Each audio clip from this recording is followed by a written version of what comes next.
पिछले 44 वर्षों से भी अधिक समय से कंस्ट्रक्शन का काम करता आ रहा है। कंस्ट्रक्शन का काम ठीक समय पे एक बार में अच्छे से करने के लिए हम अपने हेल्पर, राजमिस्त्री, मैसन और कॉन्ट्रैक्टर्स को ट्रेनिंग देते रहते हैं। आज हम जिस टॉपिक के बारे में आपको ट्रेनिंग देंगे उसका नाम है ब्रिक वर्क। ब्रिक वर्क के अंदर में हम देखेंगे कि ब्रिक वर्क का काम करने के लिए किन किन आइटम्स की ज़रूरत पड़ती है, उसका काम करते समय हमें किन किन बातों का ध्यान रखना चाहिए ताकि साइट पे हम और अच्छे से बेहतर कंस्ट्रक्शन क्वालिटी के साथ में काम कर सकें। टीम साइट पे काम करने के दौरान में आपकी सुरक्षा भी उतनी ही ज़रूरी है जितनी कि काम की गुणवत्ता। इसलिए हम ये इंश्योर करते हैं कि आप जब साइट पे काम करते हो तो आपकी सुरक्षा पूर्णतः कंप्लीट हो, आप बिना कंप्लीट सुरक्षा के साइट पे काम ना करें। इसलिए आपकी सुरक्षा निर्धारित करने के लिए आप हमेशा अपने पीपी इक्विपमेंट को यूज करें। PP means personal protective equipment. हम आपको अपने कार्य के अकॉर्डिंग में आपको सारे पीपी प्रोवाइड करते हैं। आप हमेशा उनका यूज करें, बिना पीपी के कोई भी काम ना करें। ब्रिक वर्क के दौरान में आप सीमेंट को मिक्सिंग करते समय पीवीसी के हैंड ग्लव्स का यूज करें। जब भी आप कोई डस्ट जनरेटिंग से काम कर रहे हैं तो आप अपना नोज मास्क का इस्तेमाल करें जिससे कि आपका श्वास बची रहे। आप साइट पे जब भी मंकी विंच का काम कर रहे हैं, मेटल होस्ट का काम कर रहे हैं तो अपना सेफ्टी बेल्ट लगा के काम करें। कभी भी आप स्कैफोल्डिंग पे काम कर रहे हो तो बिना सेफ्टी बेल्ट के काम नहीं करना है। 5 फीट से ज़्यादा की हाइट पे जब भी आप काम करें तो आपको सेफ्टी बेल्ट लगाना ही लगाना है। बिना सेफ्टी बेल्ट के आपको साइट पे काम नहीं करना है। टीम कोई भी व्यक्ति बिना प्रॉपर ट्रेनिंग के अपना इक्विपमेंट्स को यूज़ ना करें, उसका प्रॉपर ट्रेनिंग लेने के बाद में ही उस इक्विपमेंट को यूज़ करें। इससे हम आपकी सुरक्षा और कार्य की प्रोग्रेस दोनों को निर्धारित करते हैं। टीम ब्रिक वर्क का काम करने के लिए मटेरियल में हमें bricks, cement, stone dust, river sand, water, 6 mm dia का बार और मुर्गा जाले की ज़रूरत पड़ती है। टीम ब्रिक वर्क का काम करने के लिए टूल्स में हमें करनी, प्लम बॉब, बाल्टी, हथौड़ी, फंटी, mortar tray, level pipe, spirit level, right angle, steel tape, wire brush, old cloth और पीवीसी हैंड ग्लव्स की ज़रूरत पड़ती है। टीम ब्रिक वर्क के काम को हम 3 हिस्सों में समझ सकते हैं। नंबर 1, काम करने से पहले हमें किन किन चीज़ों का ध्यान रखना है। नंबर 2, काम करते समय हमें क्या सावधानियां रखनी है। नंबर 3, काम करने के बाद में हमें उसमें क्या चेक करना है, क्या इंस्पेक्शन करना है। सबसे पहले बात करें प्रिपरेटरी वर्क की। काम शुरू करने से पहले हमें साइट पर सबसे पहले हमारे पास में अप्रूव्ड जीएफसी ड्राइंग होनी चाहिए जिससे कि साइट पे लेआउट के अंदर में कोई भी गलती नहीं हो। तो ये अप्रूव्ड जीएफसी ड्राइंग है जिससे कि हम साइट पे इसी के अकॉर्डिंग में लेआउट करेंगे। नंबर 2, जितने भी अपने वर्टिकल सरफेस हैं उस वर्टिकल सरफेस पे हैकिंग प्रॉपर होनी चाहिए जिससे कि अपना बॉन्डिंग है वर्टिकल सरफेस के साथ में वो अच्छे से हो सके। हैकिंग कंप्लीट हो जाने के बाद में वर्टिकल सरफेस पे जहाँ ब्रिक वर्क आएगा हमें सीमेंट पेस्ट के साथ में मुर्गा जाली को फिक्स करना है ताकि आरसीसी के कॉलम और ब्रिक वर्क के बीच में प्रॉपर बॉन्डिंग बन सके। वर्टिकल सरफेस पे हमें सीमेंट पेस्ट के साथ में मुर्गा जाली को फिक्स करना चाहिए। मुर्गा जाली के फिक्स करने से यहाँ क्रैक्स डेवलप नहीं होते हैं और इसकी जो थिकनेस है मुर्गा जाली की 15 mm से ज़्यादा नहीं होनी चाहिए। किसी भी फ्लोर पे ब्रिक वर्क का काम शुरू करने से पहले सबसे पहले हमें उस फ्लोर की साफ़ सफाई का विशेष ध्यान रखना है। साफ़ सफाई और हाउसकीपिंग का ध्यान रखने से हमारी जो साइट है वो सेफ्टी में काफ़ी इम्प्रूव हो जाती है। ब्रिक वर्क का काम शुरू करने से पहले सबसे पहले हम साइट पे लेआउट करते हैं। ब्रिक का लेआउट को एज पर जीएफसी ड्राइंग करना है। जीएफसी ड्राइंग के अकॉर्डिंग में लेआउट होने के बाद में उस लेआउट को हमें साइट के प्रोजेक्ट इंजीनियर से चेक करवाना है। आगे की जो सेकंड लेयर रद्दा का चुनाई तभी शुरू करना है जब हमारा फर्स्ट लेयर का ब्रिक वर्क का लेआउट प्रोजेक्ट इंजीनियर से चेक हो जाए। इससे पहले हमें साइट पे ब्रिक वर्क का काम शुरू नहीं करना है। टीम, ब्रिक वर्क का काम शुरू करने से पहले सबसे पहले हमें 3 फीट चौड़ाई के खाली सीमेंट बैग को वहाँ पर बिछा लेना है, ताकि जो भी काम करते समय एक्सेस मोर्टार नीचे गिरेगा उसको हम आसानी से उठा सकें और वापस से यूज में ला सकें। जो भी मसाला नीचे गिर रहा है उसको हर आधे घंटे में उठा करके हमें यूज में लेना है, ताकि मोर्टार की जो स्ट्रेंथ है वो बनी रहे।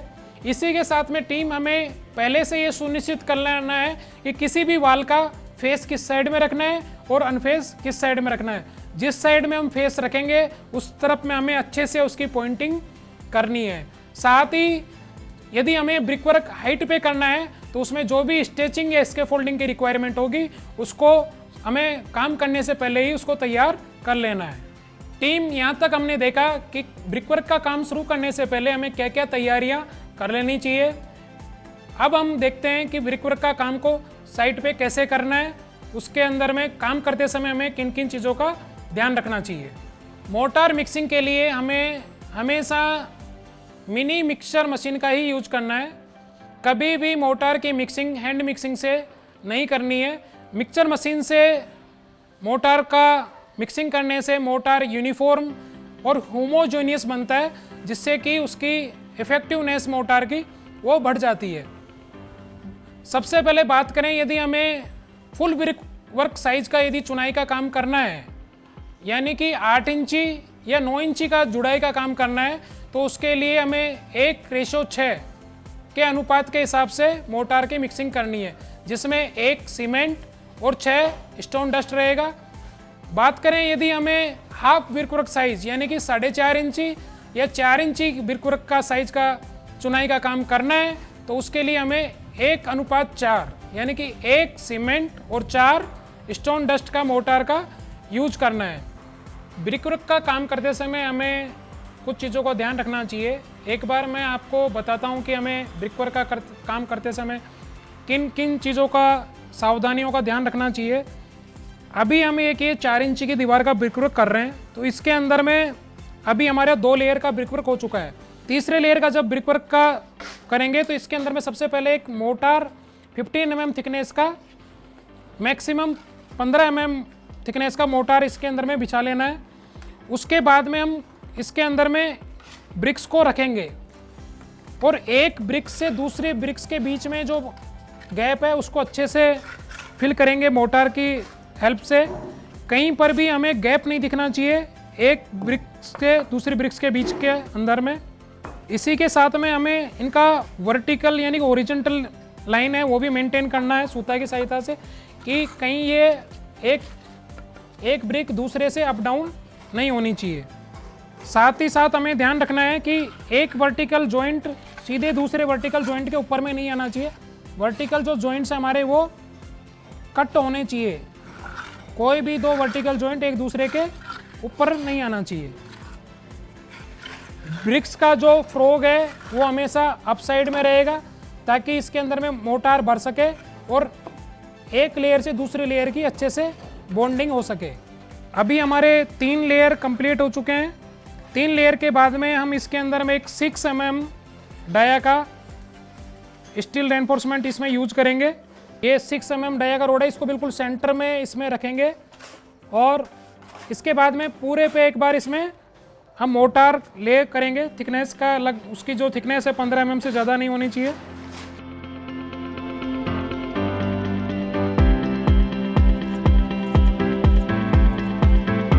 इसके बाद में फिर ब्रिक्स को रखेंगे और ब्रिक्स का जो फ्रोग है ये हमेशा ऊपर की तरफ होना चाहिए। ये ब्रिक्स का फ्रोग होता है, इसके अंदर में यदि मोर्टार अपना आ जाए तो उसकी एक लेयर से दूसरी लेयर की बॉन्डिंग बन जाती है। तो ब्रिक्स को रख करके और दोनों के बीच में जो गैप है वो 15 mm से ज़्यादा नहीं होना चाहिए। पहले हम ब्रिक्स को 1 by 1 ब्रिक्स को लगाते जाएंगे, साथ के साथ में एक ब्रिक से दूसरे ब्रिक्स के बीच में जो गैप है उसको मोर्टार से अच्छे से फील करेंगे कि उसमें बिल्कुल भी कहीं पर भी होलो स्पेस नहीं बचना चाहिए। इस तरीके से करते हुए हम जाएंगे और एवरी थर्ड लेयर पे 4 इंची की चुनाई के अंदर में इसके 6 mm डाया का बार डालते जाएंगे। फुल ब्रिकवर्क साइज का ब्रिकवर्क करने के लिए हम हमेशा इंग्लिश बॉन्ड का यूज करते हैं। इंग्लिश बॉन्ड की जो पहचान है उसके अंदर में हमारा एक स्ट्रेचर होगा, देन उसके बाद में अगली जो लेयर होगा उसके अंदर में हेडर होगा, देन फिर अगेन स्ट्रेचर हेडर। तो स्ट्रेचर और हेडर का जो बॉन्ड होता है उसी को इंग्लिश बॉन्ड बोलते हैं। तथा जो 4 इंची की चुनाई होती है उसके अंदर में सारे जो लेयर्स होते हैं उसके अंदर में स्ट्रेचर होते हैं, सारे ही स्ट्रेचर हैं। ब्रिकवर्क के अंदर में मोटार की जो थिकनेस है वो अपन 15 mm के मेंटेन करके रखते हैं। ब्रिकवर्क की जो मोटार थिकनेस 15 mm से ज़्यादा नहीं होनी चाहिए। ब्रिकवर्क करते समय हमें ध्यान रखना है कि एक दिन में किसी भी फ्लोर पे ब्रिकवर्क की जो हाइट है वो 4 फीट से ज़्यादा नहीं होनी चाहिए। और जब भी हम उस दिन का काम ख़त्म करेंगे तो हम ध्यान रखेंगे कि हमारी टॉप लेयर्स के अंदर में कोई भी मोटार ना बचे, ताकि नेक्स्ट डे जब हम काम शुरू करेंगे तो इसके अंदर में नेक्स्ट डे सबसे पहले मोटार आएगा, देन हमारी नेक्स्ट कोर्स ऑफ ब्रिक आएगी, ताकि हमारा जो कल्क वाली जो पुरानी लेयर है और आज जो शुरू करेंगे नई लेयर उसका एक दूसरे से अच्छे से बॉन्डिंग हो सके। इस वाल का ब्रिकवर्क हमारा ख़त्म हो चुका है। इसके अंदर में हम देखेंगे कि हमारा जो लास्ट कोर्स ब्रिकवर्क और बीम का बॉटम है उसके बीच में कोई यूनिफॉर्म थिकनेस की 15 mm के करीब मोटार है। ये मोटार 15 mm से ज़्यादा नहीं होना चाहिए और इसकी पैकिंग जो है अच्छे से होनी चाहिए लास्ट कोर्स ऑफ ब्रिकवर्क और बीम बॉटम के बीच में, जो कि आप देख सकते हैं यहाँ पर बिल्कुल अच्छे से किया हुआ है। किसी भी फ्लैट में ब्रिकवर्क जब कंप्लीट हो जाए तो उसकी जो बिल्कुल एंट्री की दीवार होगी उसके ऊपर में हम डेट मार्क करेंगे और इसी डेट से हम 7 से 10 दिन तक उसका क्यूरिंग पीरियड को मॉनिटर करेंगे। साथ ही साथ अब इंस्पेक्शन की मैं बात करूं तो हर तीसरी जो वाल है उसका जो जॉइंट्स है वो बिल्कुल वर्टिकल आ रहे हैं। इसका हमें ध्यान रखना है कि कोई भी जो जॉइंट है एक लेयर से दूसरे लेयर के जॉइंट है वो बिल्कुल एक लाइन में नहीं होनी चाहिए। फर्स्ट और थर्ड लाइन के जॉइंट है वो बिल्कुल एक लाइन में होनी चाहिए। इस चीज़ का हमें ध्यान रखना है ब्रिकवर्क के दौरान में, आफ्टर ब्रिकवर्क कंप्लीशन में और ब्रिकवर्क के दौरान भी। किसी भी वाल का जो क्यूरिंग करें वो हमेशा स्प्रिंकलर से करें। स्प्रिंकलर से एक फ़ायदा तो यह है ज़्यादा एरिया कवर करता है, उससे हमारे टाइम भी कम लगेगा क्यूरिंग करने में और दूसरा पानी की भी बचत होगी। और कम से कम किसी भी वाल का ब्रिकवर्क कंप्लीट होने के बाद में 7 से 10 दिन तक हमें क्यूरिंग करनी है, जिससे कि उस ब्रिकवर्क का अच्छे से स्ट्रेंथ आ सके, उसको मजबूती मिल सके। टीम, इस वीडियो को बनाने का जो मुख्य कारण है वो आपकी कार्य कुशलता को बढ़ाना है। आपकी कार्य कुशलता, आपकी वर्कमैनशिप को बढ़ाने के लिए आशियाना आपको ट्रेनिंग प्रोवाइड करता है। ये वीडियो भी उसी ट्रेनिंग का एक पार्ट है। आप इस वीडियो को पूरा देखें। इसके बावजूद भी आपके मन में कोई सवाल रह जाता है तो आप हमारे साइट इंजीनियर से संपर्क करें। हमें उम्मीद है कि इस वीडियो के माध्यम से हम आपकी वर्कमैनशिप बढ़ाने में पूरा सहयोग कर पाएंगे। धन्यवाद।